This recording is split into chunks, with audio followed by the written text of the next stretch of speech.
Good afternoon. My first duty as Prime Minister is the security of the British people. And fulfilling that profound responsibility is only possible because of you.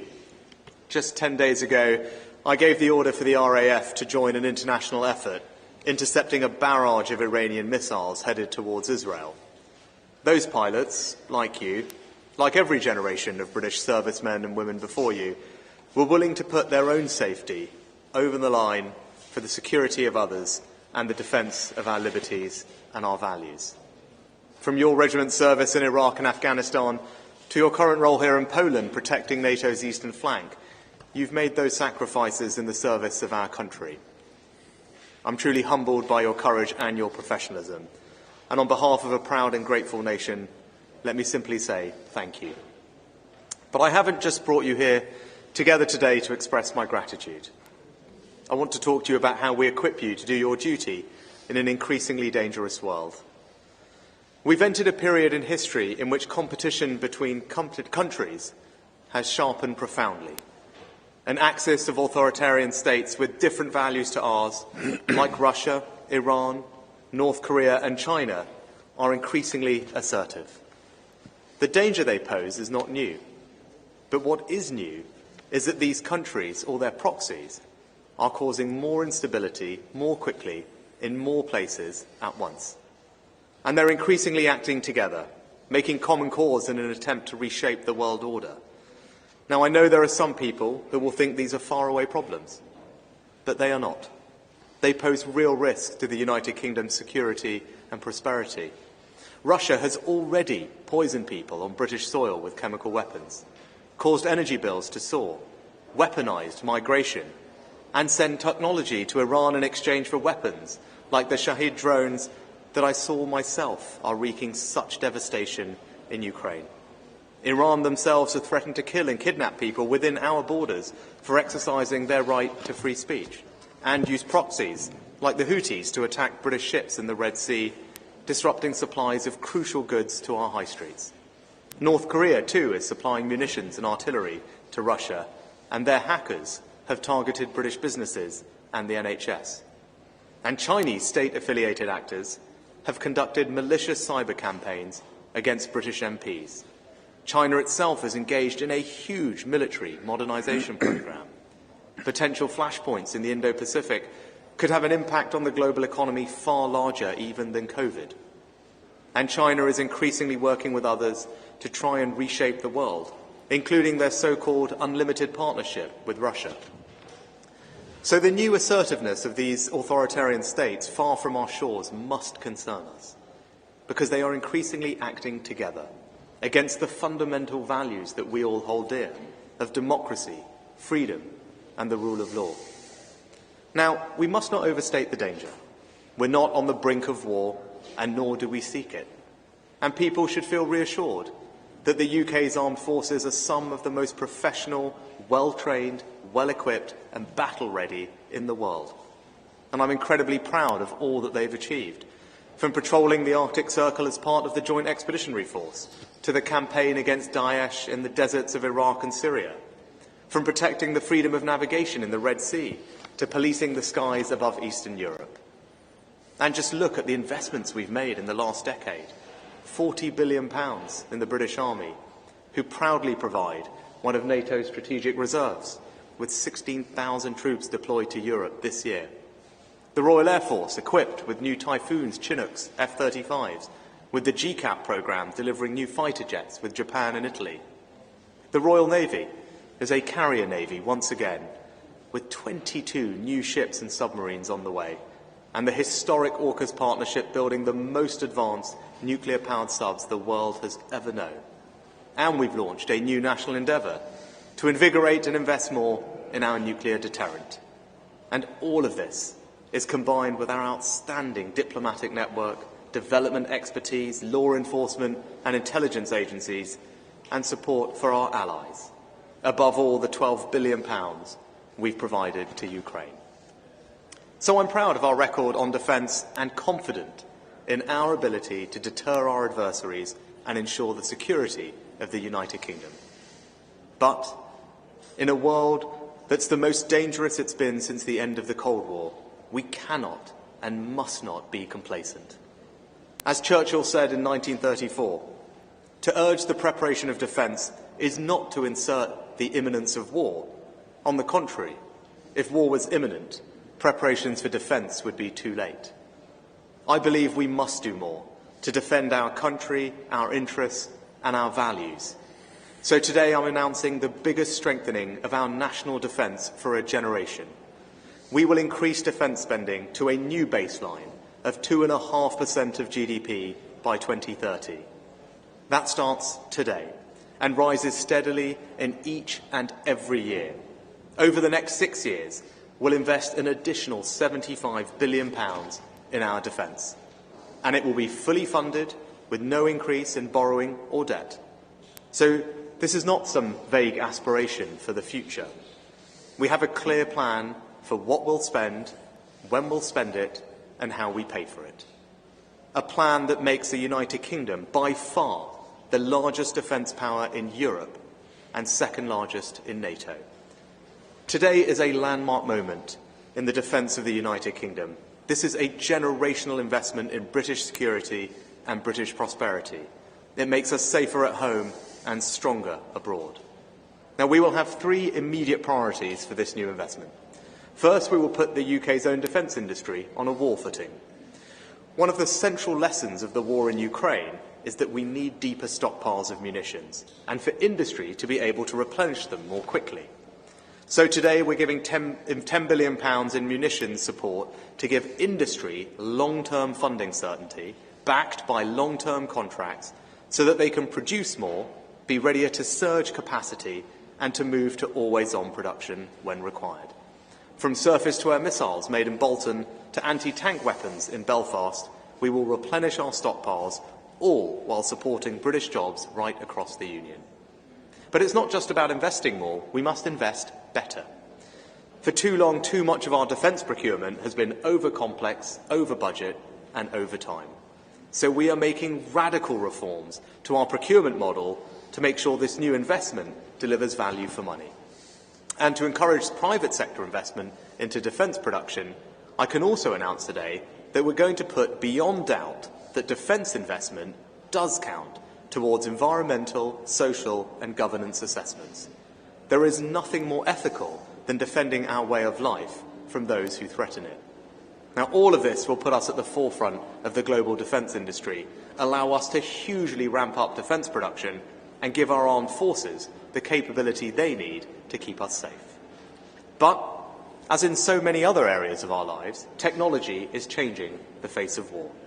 So our second immediate priority is innovation and new technology. We need to innovate and adapt faster than our adversaries in space and cyberspace, just as much as land, sea and air. Look at Ukraine.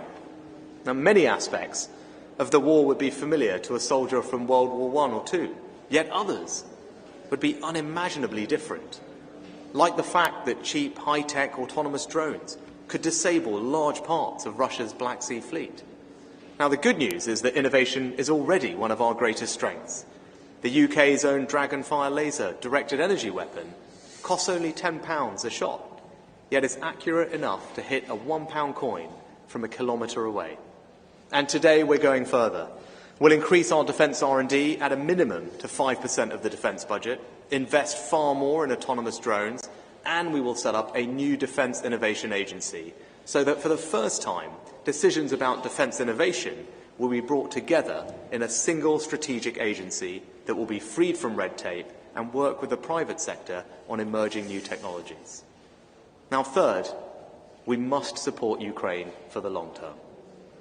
Since the Cold War ended, the freedom of our continent has been based on a simple idea, that it is for people to decide the fate of their countries, not foreign armies. But allow Putin to win in Ukraine, and that principle of sovereignty would be undermined. We would be dragged back to a world where brute force, rather than the democratic will of free peoples, would shape borders and decide futures. And Putin will not stop in Ukraine. Win there, and he and indeed others will be emboldened. He has the desire, if not yet the capacity, to attack other countries in Europe, potentially including NATO allies, who we would be bound to defend just as they are bound to defend us. the costs of failing to support Ukraine now will be far greater than the costs of repelling Putin. Because only if he fails will he and other adversaries be deterred. And that is why the United Kingdom, whose history of standing up to dictators is so much part of our national consciousness, has come together with our allies to stand with Ukraine from the very start. Today we go further. We will send Ukraine an additional £500 million, hitting £3 billion of support this year, and will provide them with the largest ever package of UK military equipment. This will include more than 400 vehicles, 4 million rounds of ammunition, 60 boats and offshore raiding craft, vital air defences, and long-range, precision-guided Storm Shadow missiles. And as we make our historic commitment to increase defence spending to 2.5% of GDP, we'll move past this stop-start, piecemeal way of backing Ukraine, so that alongside our long-term security guarantee, we are today providing a long-term funding guarantee of at least the current level of military support to Ukraine for every year it is needed. That is the longest commitment any nation has provided, and it shows that Ukraine is not alone, and Ukraine will never be alone. A decade ago, as Russian tanks rolled into Crimea and the fight against ISIL raged across the Middle East, NATO allies came together in Wales and reached a historic agreement to increase their defence budgets to 2% of GDP. Back then, the UK was one of only 4 countries who did so. Today, there are 11, and I believe we will look back on this moment as a similar turning point in European security. Because for all that we welcome the news over the weekend that the United States Congress agreed a new package of aid for Ukraine, support that will be indispensable on the front line, this is not the moment for complacency. We cannot keep expecting America to pay any price or bear any burden if we ourselves are unwilling to make greater sacrifices for our own security. So I'm proud that the United Kingdom is increasing our defence spending to £87 billion a year, the biggest strengthening of our national defence in a generation, guaranteeing our position as the second largest defence power in NATO after the US. All across Europe, countries like Poland, Germany, Norway, and the Baltic nations are stepping up to take greater responsibility for our own security. And I'm confident that whether in months or years, others will follow too. And at this turning point in European security, if 2.5% becomes a new benchmark for all NATO partners to reach, Allied defence spending would increase by over £140 billion. That would provide a level of safety and security for the British people and the people of all Allied nations that far outstrips anything we could achieve alone. To conclude, we did not choose this moment, but it falls to us to meet it.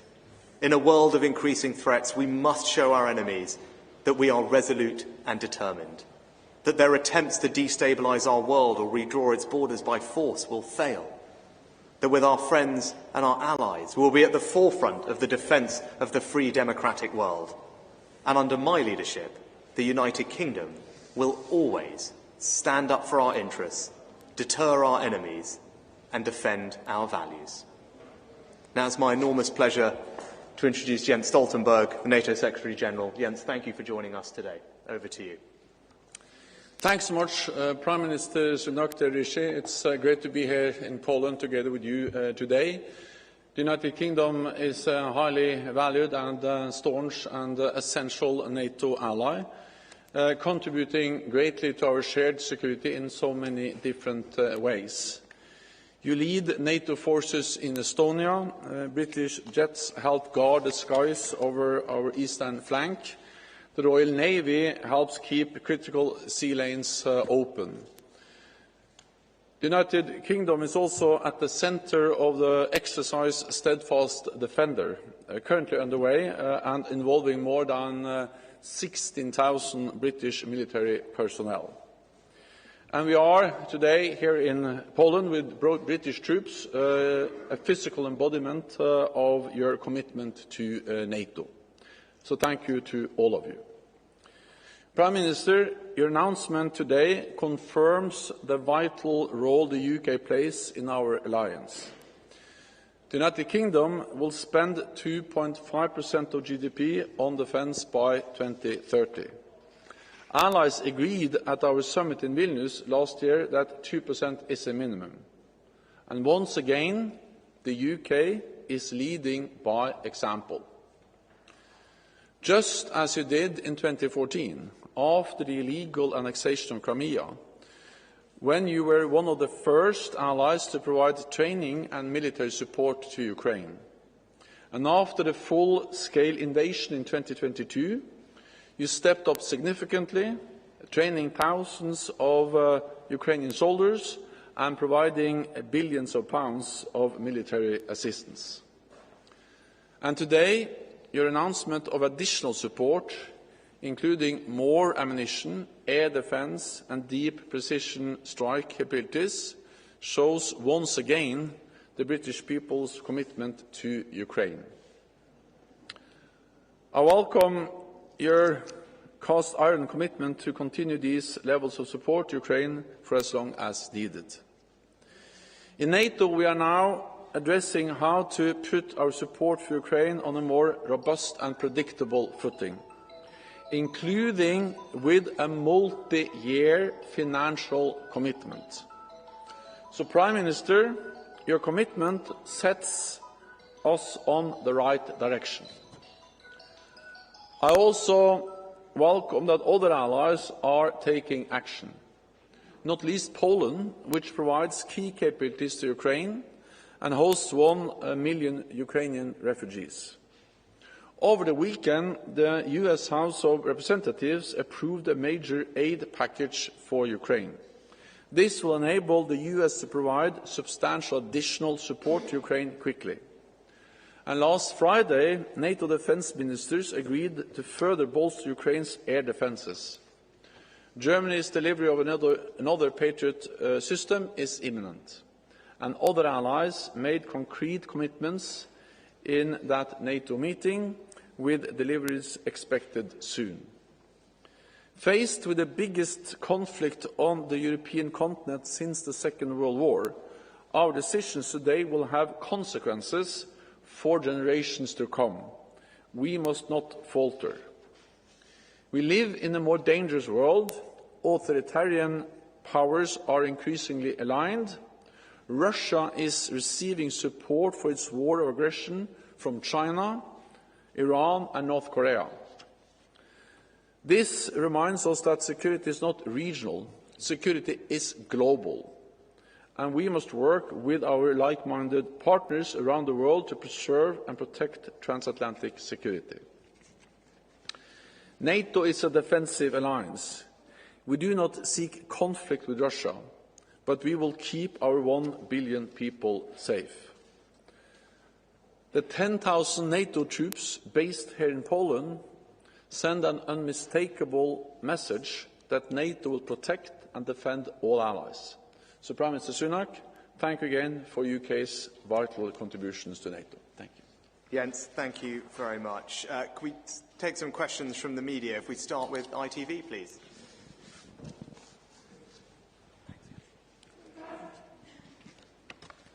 Prime Minister, ever since the Cold War ended, we've enjoyed what was known as the peace dividend that allowed more money to be spent on schools, welfare, hospitals. Are those days definitively over, and must those other areas take a hit as a result? Well, thank you for the question. I wouldn't characterise it in exactly that way, because, thanks to our management of the economy, we're able to make this announcement today. The bedrock of everything we want to achieve as a country is found on having a strong economy. Now, when I came into office, inflation was running at 11%, energy bills had skyrocketed. We're in a far better place today. Inflation back down at 3% and falling, energy bills falling, interest rates to follow, and the economy is growing again. So I think it's because of that strong management of the economy that I can stand here today and make this announcement. But what I would say is we do have to recognise that we live in a more dangerous world. It's a more dangerous international environment than at probably any time since the end of the Cold War. I think the Secretary-General and I would agree on that. And as he ended and I started with, what we are seeing are authoritarian states around the world acting in a way that is increasingly connected and that is threatening to our interests, undermining of our values and damaging to our allies.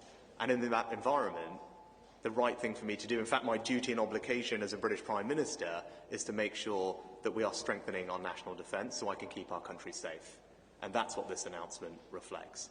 It reflects the fact that the world is sadly a more dangerous and uncertain place, and in that environment the UK will do what it's always done, lead by example, as the Secretary-General said, invest in our national defence so that we can keep our country safe, and together with our friends and allies around the world, defend the values that we all hold so dear and that colleagues in this room and generations before them have fought very hard to defend. And as I said, of course that comes with choices. Government is about choices. But my belief is that it's the right choice for the country at this moment to invest more and strengthen our national defence. To do otherwise would be to abrogate my responsibility as Prime Minister. And I said, under my leadership, that's not what we're going to do. We're going to invest more in our national defence to keep our country safe and our alliances strong. Next, can we...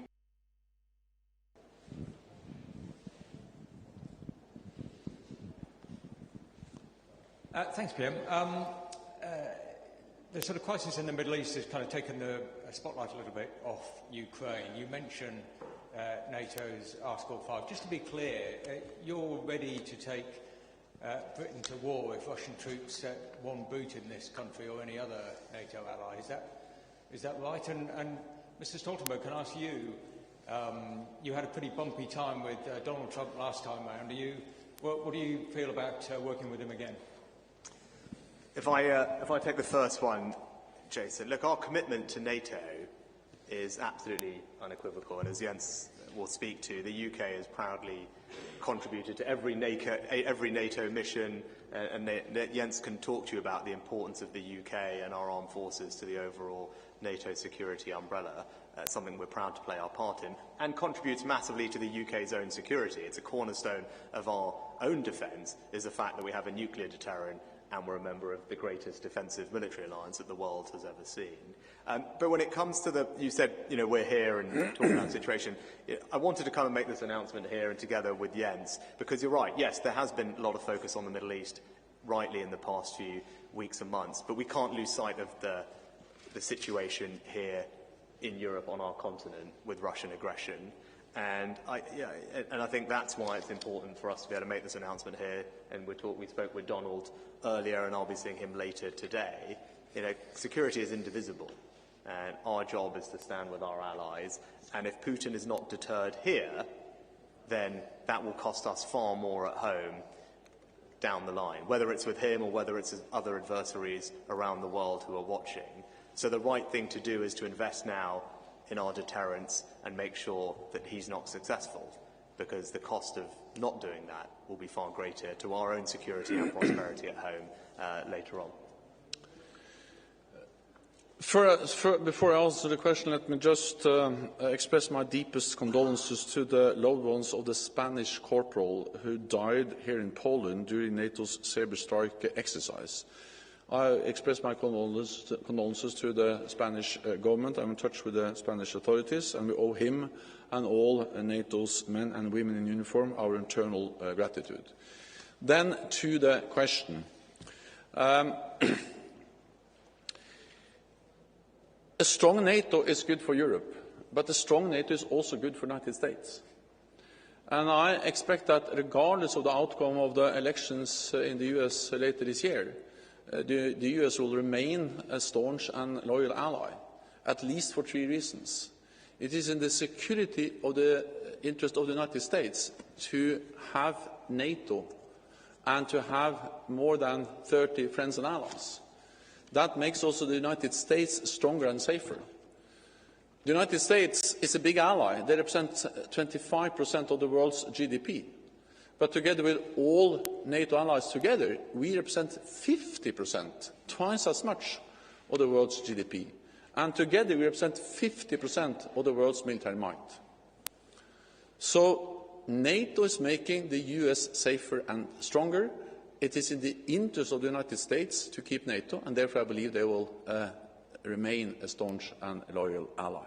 Second, it is broad bipartisan support for NATO in the United States, in the US Congress and in the US public, if you look at the results from the opinion polls. And thirdly, the criticism we have heard from the United States, not only from former Prime Minister Donald Trump, but also from others, former President Donald Trump, but also from others, is that it has not primarily been a criticism against NATO allies. It has been a criticism against NATO allies not spending enough on NATO. And that it's changing. When we made the defence investment pledge, the pledge to defence more, back at the NATO summit in Cardiff in Wales in 2014, only 3 allies spent 2% or more on defence. This year, I expect 2/3, 20 or perhaps even more allies to spend 2% of GDP on defence. And then you have allies like the United Kingdom, spending not 2% but 2.5%, committing to spend 2.5% of GDP, and by far the biggest defence investor among the European allies, and with clear margin the biggest defence budget in the alliance after the United States, and contributing in so many different ways to different NATO missions and operations. So I think that European allies, again, not least with the example of the United Kingdom, are demonstrating to the United States that we do this together, and the United States know that they have never been at war since the Second World War without allies, from the Korean War to the war in Afghanistan. So for these reasons, I am confident that, yes, there may be discussions, there may be differences on some issues, but fundamentally, the United States, Europe and North America will stand together also after the US elections. Excellent. Thank you, Jens. Can I go next to The Guardian?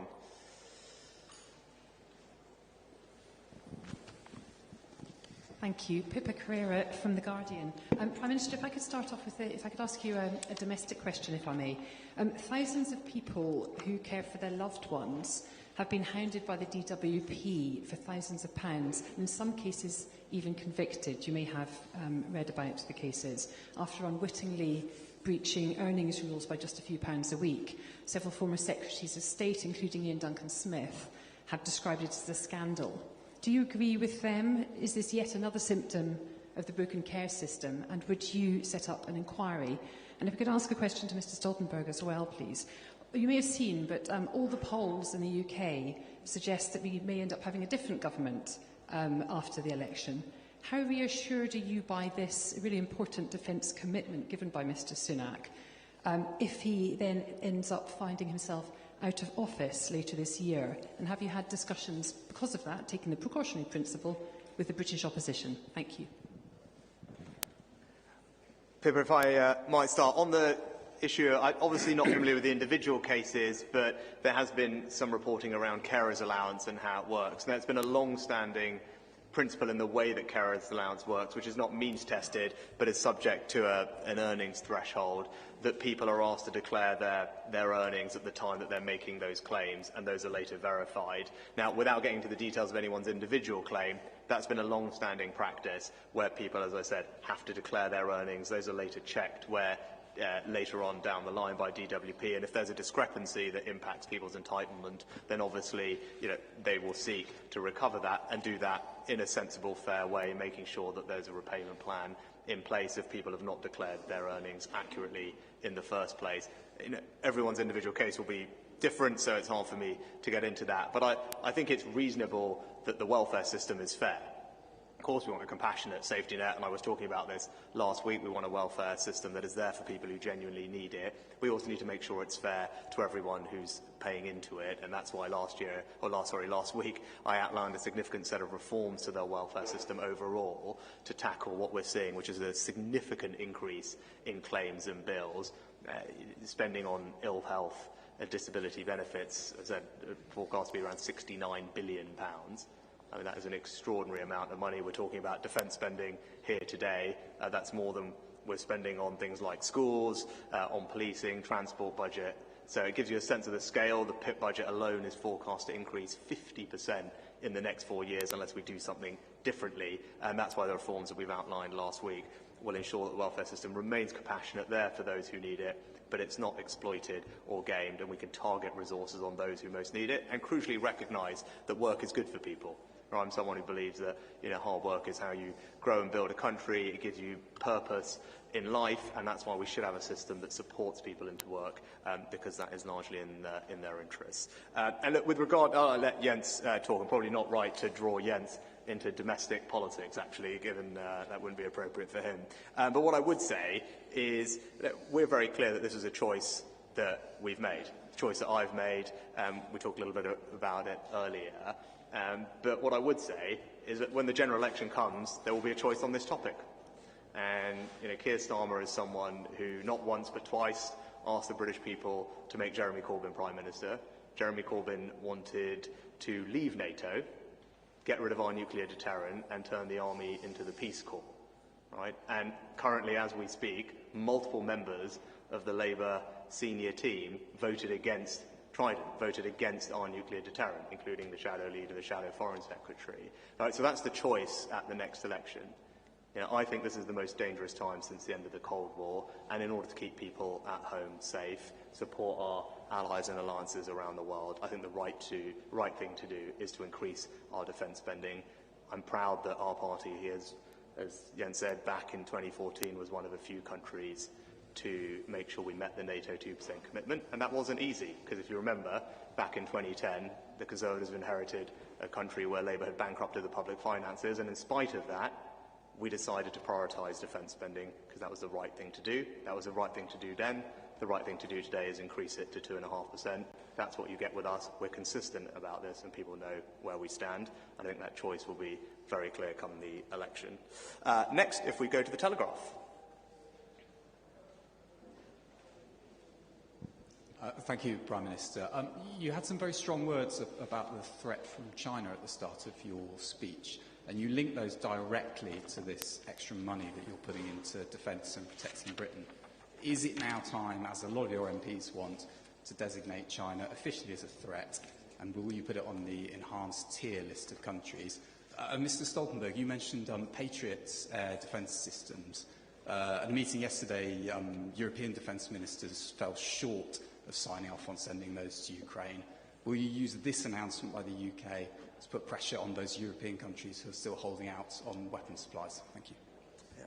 Look, I think we've been consistently clear, I've been consistently clear, that China is a country with different values to ours. It's behaving in a way that is more authoritarian at home, more assertive overseas, and it's right that we protect ourselves against that. Now, I wouldn't reduce, I think, complex foreign policy down to one word or phrase, but what I am confident about is that we're taking practical steps that keep us safe.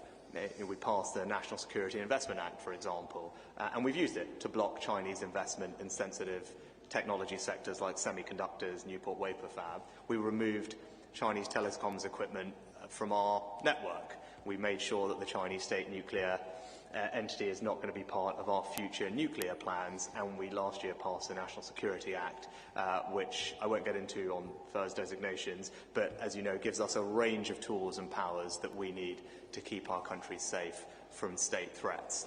So look, that's been our consistent approach to China, robust and tough to protect ourselves, but of course, recognising the fact that China is an indisputable part of the global economy. So whether it's on things like AI, climate change, public health, it's important that we maintain a dialogue and find common ground. But at the same time, as I said, recognise and protect ourselves against the risks and threats that it poses. And as Jens alluded to in his remarks, and as did I, we are seeing an interconnectedness, and Jens can probably expand on that, between China and some of these other authoritarian states around the world, whether it's on sanctions evasion, the supply of arms or components, and it's probably worth Jens touching on that. And we have to recognise that. That's the world that we live in. Our integrated review absolutely anticipated that. It talked about the growing insecurity coming from state-based threats. It exactly recognised this, but they are happening at a quicker pace and in a more interconnected fashion. And as Jens said, our security is indivisible wherever it might be threatened around the world. So first on air defence, of course I welcome the announcement from the United Kingdom from Rishi here today for many reasons, but not least because it also makes it possible to deliver more air defence from the United Kingdom to Ukraine. That is urgently needed, and I welcome the announcement also for that reason. Then we are working in NATO actively with NATO allies to provide even more. And in particular the different types of Patriot systems. We had a meeting on Friday, last Friday, NATO defence ministers together with President Zelensky and Prime Minister Umrov, and allies agree that we need to do more. We have the German announcement of another Patriot battery. Other allies also made clear commitments. I expect them to announce that in the near future. Then, of course, we also have the US decision in the US House of Representatives that will also enable more delivery of advanced air defence systems to Ukraine. And then we also have to remember that the F-16s, where allies now are training pilots and delivering F-16s, will also significantly strengthen the air defence of Ukraine. So we are working on this, and we also, as we prepare for the NATO summit, looking for a more robust and predictable framework for more long-term support to Ukraine that also will enable more delivery of air defence. Then briefly on China. So China, or the war in Ukraine, demonstrates how intertwined, how interlinked our security is, because China is propping up the Russian war economy. Iran is delivering drones and ammunition to Russia. North Korea is delivering ammunition to Russia, and in return, Moscow is mortgaging its future to Beijing, and Moscow is delivering technology to North Korea and Iran to help them develop their missile and nuclear programs. So this is really a demonstration of how what happens in Asia matters for Europe, and what happens in Europe matters for Asia, and that's the reason why also we are now stepping up our cooperation with our partners in the region, South Korea, Japan, New Zealand and Australia, just to make sure that we are working closely with them. Yeah. Thanks, Jens. Let's go to the BBC next. Thank you. Chris Mason, BBC News. A question to both of you, if I may. Is it time to be candid now with people that the costs of supporting Ukraine are going to run into the billions and billions for years and years to come? Could this last another decade? And Prime Minister, if I may, I wonder what your reaction is to the news today of the deaths in the English Channel. Thank you.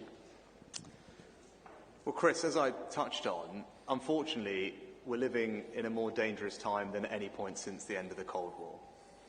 And what we're seeing is an axis of authoritarian states, including, as Jens was talking about, China, North Korea, Iran, Russia, undermining our values and increasingly working together. And in response to that, the right thing to do is to invest more in our national defence. And that's why we're going to go to 2.5% of GDP by 2030, starting today and steadily increasing. Ukraine is important because an investment in Ukraine is an investment in our security. If we don't deter Russia in Ukraine, all we're going to do is embolden Putin to go even further, and indeed embolden other adversaries around the world to do the same. And that will end up not just costing us more in the long term, but undermining the world order that we've spent decades building, proudly from the UK and together with NATO. So that's why I think it is right to make this announcement, to make this investment, and supporting Ukraine ultimately will enhance our own security. These aren't things that are happening far away. You know, what happened in Ukraine with Russia ended up meaning that everyone in the UK's energy bills spiraled, more than doubled. It would have quadrupled if it wasn't for government intervention. What's happening now in the Red Sea will impact shipping lanes and the cost of goods that end up in our high street shops. You know, these things have an impact on us here at home. And by making this investment, whether it's supporting our Ukrainian friends, whether it's in new technology or munitions, all of which contributes to future UK security and prosperity. That's why it's the right thing to do. And I wanted to be honest with people, though, about the environment we're in and the necessity of making this choice at this moment to meet it. As I said, we didn't choose this moment, but it falls to us to meet it, and I believe that today's decision means that we'll be well prepared for the future and we'll keep the country safe. And I'll let Jens come on to that same point in a second, but to touch on your second question, incredibly sad to hear about the deaths in the Channel, and it just underscores how important it is that we stop these criminal gangs who are exploiting incredibly vulnerable people, making these illegal crossings across the Channel, and as we have heard today, many more perishing as they make those dangerous journeys. And that's why, as a matter of basic compassion, I want to stop the boats. Right? Yes, of course, it puts pressure on public services. Yes, of course, it's costing us a fortune accommodating illegal migrants in hotels around the country. And yes, of course, it's unfair, and it undermines our British notion of fairness, that people are jumping the queue. But fundamentally, it is deeply dangerous, and there's nothing compassionate about allowing the current system to continue. That's what I believe, and that's why I'm determined to do everything I can to stop the boats. That's why we've worked very hard to get our Rwanda bill through Parliament, as I'm pleased we did very late last night, in spite of the Labour opposition.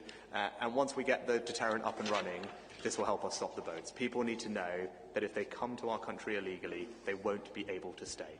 We will be able to remove them. And when we can demonstrate that deterrent, we will see the numbers come down and, crucially, save people's lives in the process. And that is above and beyond all why I'm so determined to see this through. Jens, do you want to answer the first question? Yeah. On the cost of the support to Ukraine, I think we have to remember that it has a cost to have Russia as a neighbour. It has a cost to ensure that Ukraine prevails. There is no way we can run away from that cost. We have to pay. Not least because we need to understand that the most expensive alternative is to allow Putin to win in Ukraine. Because then we will actually live in a much more dangerous world. Then our security will really be challenged. And then we have to invest significantly more in our defence compared to the support we now deliver to Ukraine. So the reality is that it has a cost to have an aggressive neighbour, and we have a very aggressive neighbour. There is no way you can run away from that cost. We can only invest now in Ukraine's security. That's good for them, it's good for us, and it actually reduces the overall cost of coping with Russia as a neighbour. If we allow Putin to win, then the cost will go up, not down. And second, we have to remember that even though we now, all allies, we are providing unprecedented, significant support to Ukraine, it's only a fraction of defence budgets. We speak about 2%. This is less than 0.2% of our defence, or our GDP. So, and we have no NATO soldiers in harm's way, no British, no Norwegian, no NATO soldiers at all. So by providing support to Ukraine, we help them to destroy Russian combat capabilities that could potentially be a threat against us. Support to Ukraine is not charity. Support to Ukraine is an investment in our own security, and the alternative is more expensive. The only thing I'd just add on that point, Chris, is, I think you have to recognise that the defence industry in the UK also employs hundreds of thousands of people. And part of what we work very hard with Grant and CDS to do is ensure that this new investment is going to benefit British companies and support British jobs.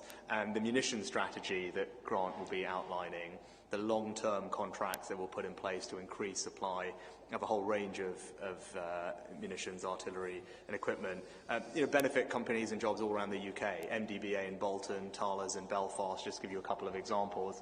In the document that we've published today, you'll see a map of where that defence investment is spread, and it really is a full United Kingdom endeavour. And one of the reasons that we want to get this investment right and do it over the long term is that we can build up the UK defence supply chain. And what Ukraine illustrated is we need a more resilient supply chain that can produce more quickly. And that's why, as I said, this investment is not just good for our security, it's good for British jobs at home and across the Union as well.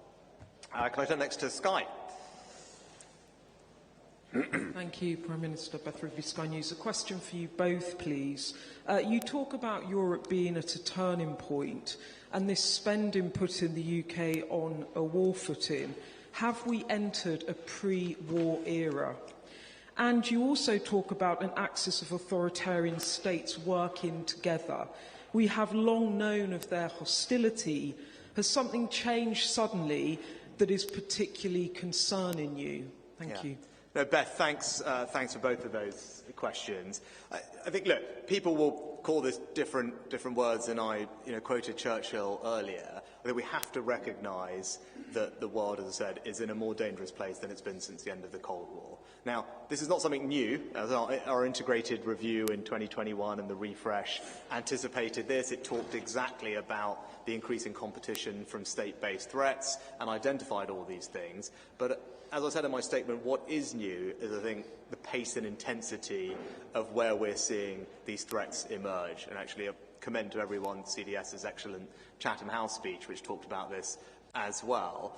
So that's what we're seeing that has changed, is that pace and intensity, and as Jens has highlighted, the interconnectedness where you've got these states working together, supporting each other, and that's what we have to recognise has changed. And that's why it's important that we make this investment and make this investment now. And I believe it's the right thing to do. And then what was your second question was?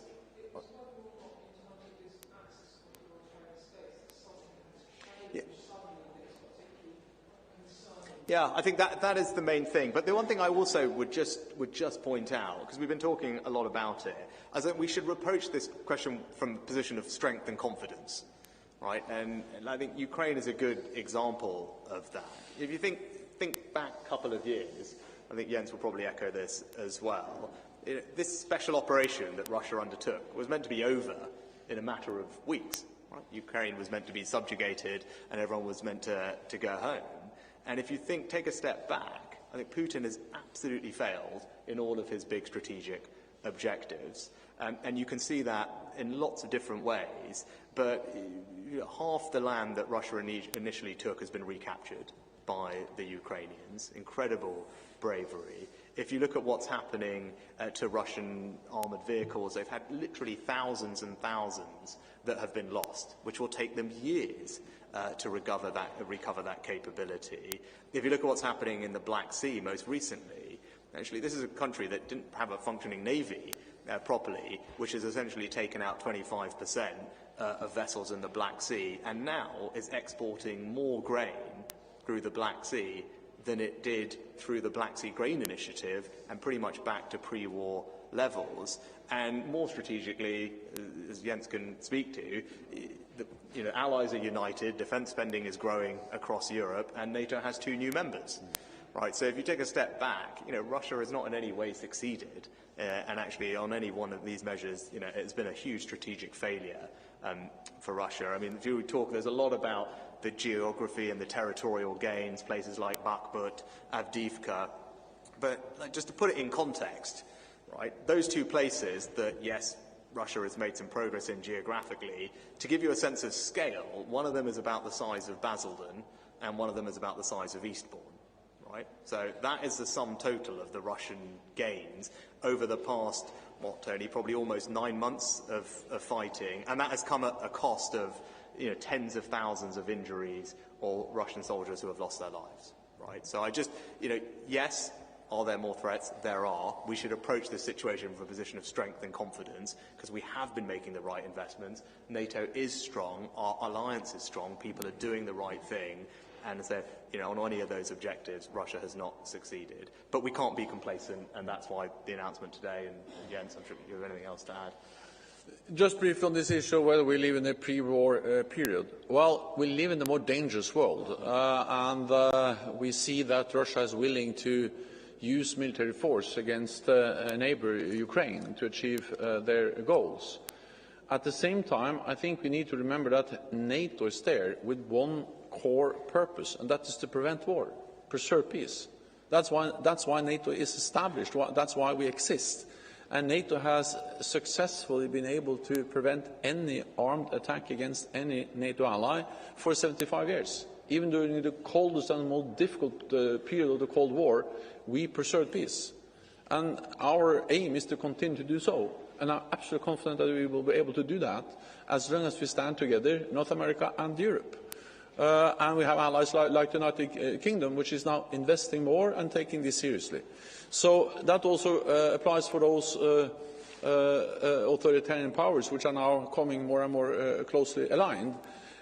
Of course, we take that seriously. That's why we address it in NATO. That's why we are investing more, why we're working with our Asia-Pacific partners. But again, just NATO allies, we are 50% of the world's military power. We are by far the strongest military power in the world. And if you then add our partners, Japan, South Korea and others, which are very much together with us in addressing these challenges, we are safe as long as we stand together. I cannot tell you exactly what the next crisis or the next war will be, but what I can tell you is that if we stand together, we will be able to protect and preserve peace for NATO allies. We're up against the clock a bit, so I'll try and rattle through a couple more. Can we go to GB News, please? Thank you. Secretary General, you've said that we can't expect America to always bear the burden and pay up. And although Donald Trump put it very bluntly, he is right, isn't he, that Poland is paying their way, Britain is, but there's many members of NATO not paying 2%. How do you get them actually to pay their fair share? And also, Prime Minister, lots of brave servicemen and women here today, but there is a crisis in recruitment of the military, isn't there? How do you counter that? How do you encourage people to realise that this is a career worth having? Thank you. Yes. Yeah. So first of all, several US presidents have called for more defence spending from NATO allies in Europe and Canada. We have beautiful quotes from John F. Kennedy asking European allies to spend more. And it was actually President Biden who was the President of the United States when we were in Wales at the Cardiff summit and agreed to spend more as allies together at that summit. Then, of course, President Trump also expressed this very strongly to NATO allies, as President Biden has done. So this has been a consistent US message, actually also a UK message, that those allies who are spending less than 2% should spend more. And the good news is that we, over the last years, have had a significant increase. I will give you final numbers in July ahead of the NATO summit, but I expect it will be two-thirds of allies will be at 2%, which is not all, but significantly better than just a few years ago. And I expect those allies who are not yet at 2%, first of all, they have moved closer to 2%. Every ally has increased, or have increased, and I expect that those allies who are not yet at 2% will have clear plans in place to be there very soon. So therefore, we have much fairer burden sharing among NATO allies now than just had a few years ago.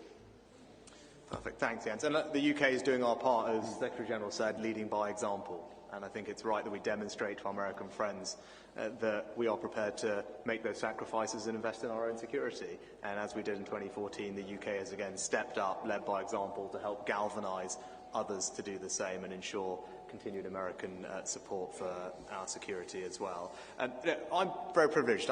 My Member of Parliament, my constituency is in North Yorkshire, and I have the great privilege of representing Catterick Garrison, which is our largest army base, be familiar to some of you, but also RAF Leeming. So for some years, I've had the enormous privilege of representing everyone here's colleagues, maybe some of you, and in this job, I have the enormous privilege of representing all our armed forces and talking to them, and we're very lucky. As Jens will attest to, everywhere I go, I hear nothing but praise for the professionalism of our armed forces.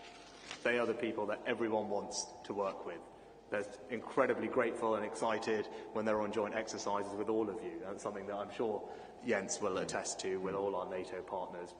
When I spent the night on HMS Diamonds, one of our frigate destroyers some time ago, they'd just been on a NATO exercise in the High North, and again, the colleagues there all talking so positively about what you bring to the table, and it gives me enormous pride to be your Prime Minister. But it's important that we continue to support you. And it's about pay and making sure you're paid properly, but also it's about making sure that the accommodation that you and your families live in is fit for standard. And I acknowledge that that hasn't always been the case, and I'm sorry about that, and we all know the reasons why that is. But what I can absolutely assure you is that Defence Secretary, me, Chancellor, CDS are determined to put that right. And I'm pleased we're investing, I think, something like £4 billion over the next decade to improve accommodation back home and around the world.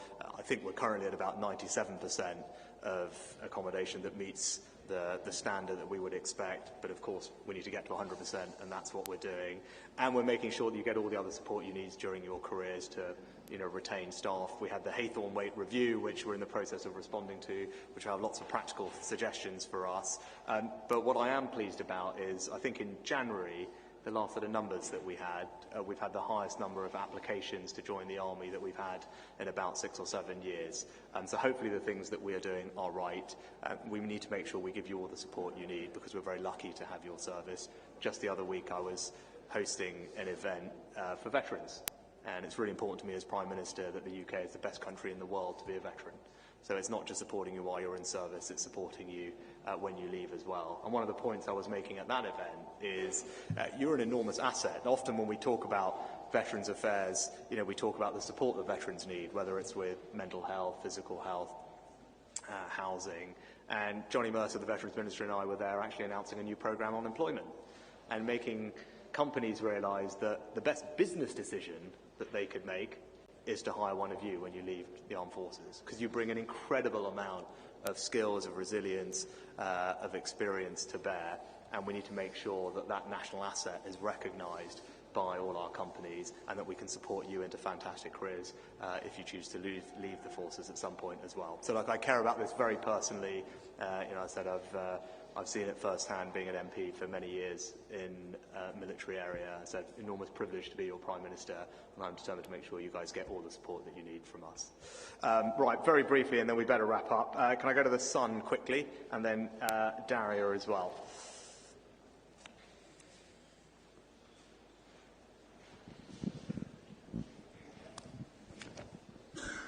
Thank you very much, Prime Minister. On your announcement today, what do you say to critics who will recall you resisting calls for the 2.5% pledge, pledged by Boris Johnson in 2022, and will now inevitably think that you're doing it in an election year? And to you and the Secretary-General, there have been reports today that Germany isn't happy with the level of defence spending by the UK. Is that a fair criticism from a country which until recently had been seeming to be slacking in its NATO commitments? I think, actually, I'm looking forward to seeing Olaf tomorrow, and I'm sure Jens would agree with me.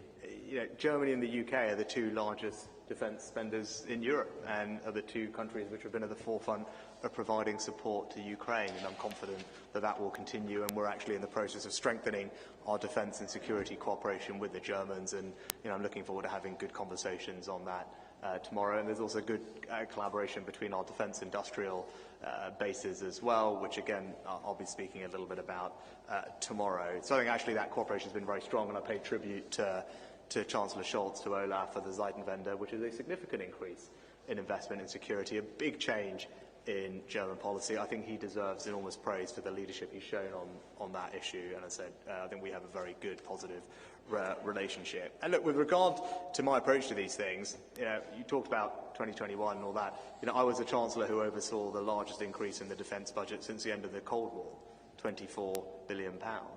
And at every budget fiscal event that we've had since I've been Prime Minister, we've continued to invest more in our defence, crucially in rebuilding stockpiles as we were going through the Ukraine war, but then crucially also strengthening our nuclear deterrence, investing more in that, not just on the armed forces side, but also in Barrow, to make sure that Barrow can handle all the growth that we need from it in the coming years and decades, but also building partnerships around the world, whether it's GCAP to build the next generation of our fighter jets, or AUKUS, which is a truly historic agreement between Australia, America and ourselves to build the most advanced nuclear-powered submarines that the world has ever seen.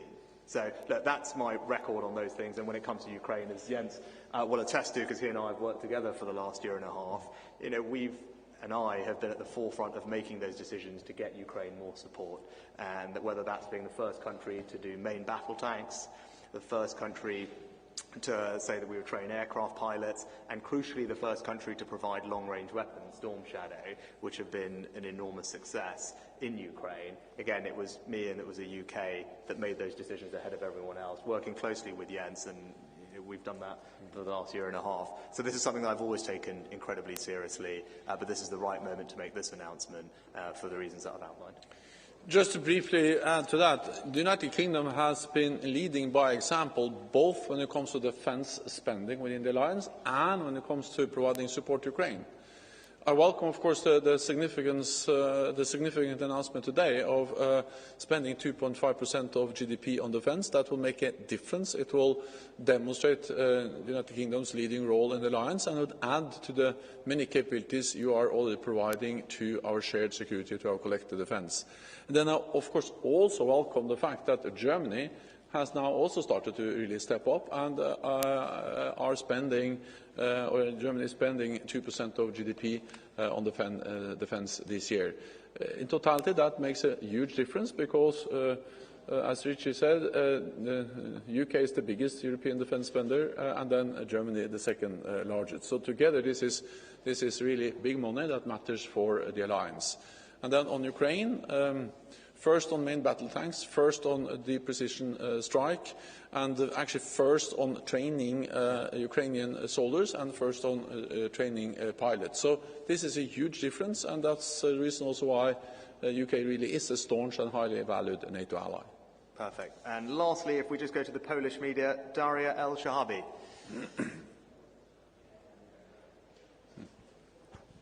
I'm not Daria, but I'm Karol Kostrzewa, Polish Press Agency. I would like to ask, are there any talks in NATO countries about expanding the nuclear sharing program? Thank you very much. Spending? I didn't get the program. Nuclear sharing program. Oh, sorry, so expanding. No, there are no plans to expand the NATO sharing arrangements, no plans to deploy any more nuclear weapons in any additional NATO countries. Perfect. Thank you all very much for your time. I look forward to meeting some of you in a little bit. Come on, yes. Thank you.